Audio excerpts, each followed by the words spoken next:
Now more of my interview with President Trump. Moving on to DOJ, Judge Theodore Chuang is a federal district court judge in Maryland, has ruled against the Trump administration's efforts, Mr. President, to shut down USAID, ordering the government on an accelerated basis to basically reinstate the agency's statutory functions. Your reaction to this development? Look at the fraud that we've caught. We've caught so much fraud, so much waste, so many employees that never showed up to work. And we have a judge from a very liberal state who ruled like that. So bad for our country. So I guess they closed the department. They're going to have to reopen the department. Well, we'll be appealing it, I guess. Not I guess. I guarantee you. We will be appealing it. We have rogue judges that are destroying our country. Well, do you believe that at this point, given the totality of these lawsuits, it's a cavalcade of lawsuits, that your administration could be further hampered, your agenda could be slowed down?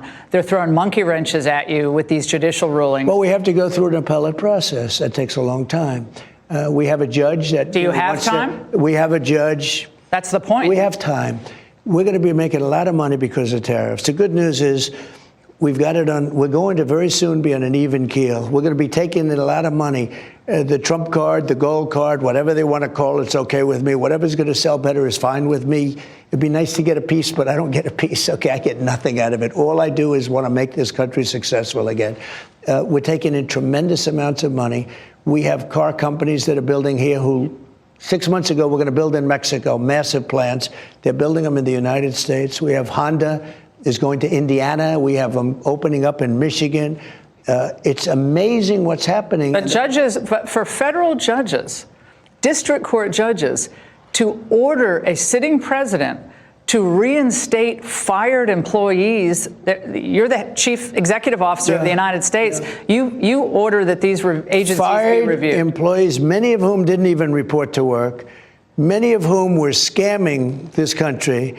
And you see the same things. I could read them off, and I did during various speeches. I read off deal after deal after deal, all big scams. And we have a guy that wants to make a name for himself. You know, in many cases, they're just grandstanders. They want to make a name for themselves. So we'll appeal it, and hopefully we will meet with reasonable appeals. You know, I've won great cases on appeals. Yeah, well, some of the, maybe people weren't fired, maybe they were temporarily put on suspended. So we'll see how this plays out. But he's very unhappy with what happened at USAID. Well, he shouldn't be. You know what he should do? He should really look at where the money went. They don't ever want to do that. You know, the Democrats always talk about, oh, our Constitution's been violated.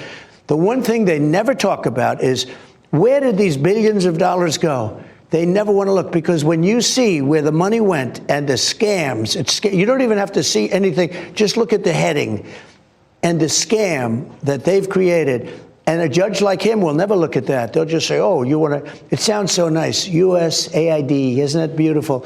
But it's a whole big scam, Laura. And a judge like that is so bad for our country. Well, it'll be interesting to see whether you're able to shrink the size of this government. Every Republican president has claimed a desire to. Even Obama said we have to find waste, fraud, and abuse. But you're actually doing it, and the judges are trying to stop you. We're doing, by the way, we're doing it at levels never seen before. Lunatics are setting fire to Teslas all across the country. Another horrible incident happened in Las Vegas last night. The FBI is on the scene investigating. And there's an ongoing investigation being led by Pam Bondi. In what you've seen so far, do you consider what's happening an act of domestic political terrorism against one of your allies? So Elon is a patriot. And again, I hardly knew Elon until the election. And he turned out that he liked me better than he liked these radical lunatics that were in it, better than Kamala, better than Joe. Because he's an intelligent person. And he backed me, and he went, and he got very much involved. He thought, he actually would go around saying, if Trump doesn't win, our country is over. But do you consider this an act of domestic terrorism? I think so. Why? I think that if and when they catch the people, and I hope they do, the good thing is they have a lot of cameras in those places, and they've caught some already having to do with that. I think that you will find out that they're paid by people that are very highly political on the left. Meanwhile, it's because of Elon Musk. Everything he did with SpaceX, that those astronauts stranded for 9 months, they're finally coming home. Mr. President, your reaction to what's unfolding? So when I came in office, I said, Elon, we got to get them out. You have a rocket ship handy? How many people have a rocket? And Biden left them up. He abandoned them. You know, we could have done this sooner, but Biden didn't want to because he was embarrassed by what happened. So they were up there. They were supposed to be there for a few days. They were there for many months. And now they're coming back. But think of it. Elon's able to do that with his genius. And you have people that hate it. And I really believe these are people that hate our country. It's a big problem. But, you know, there aren't so many of them. There are many more that love our country.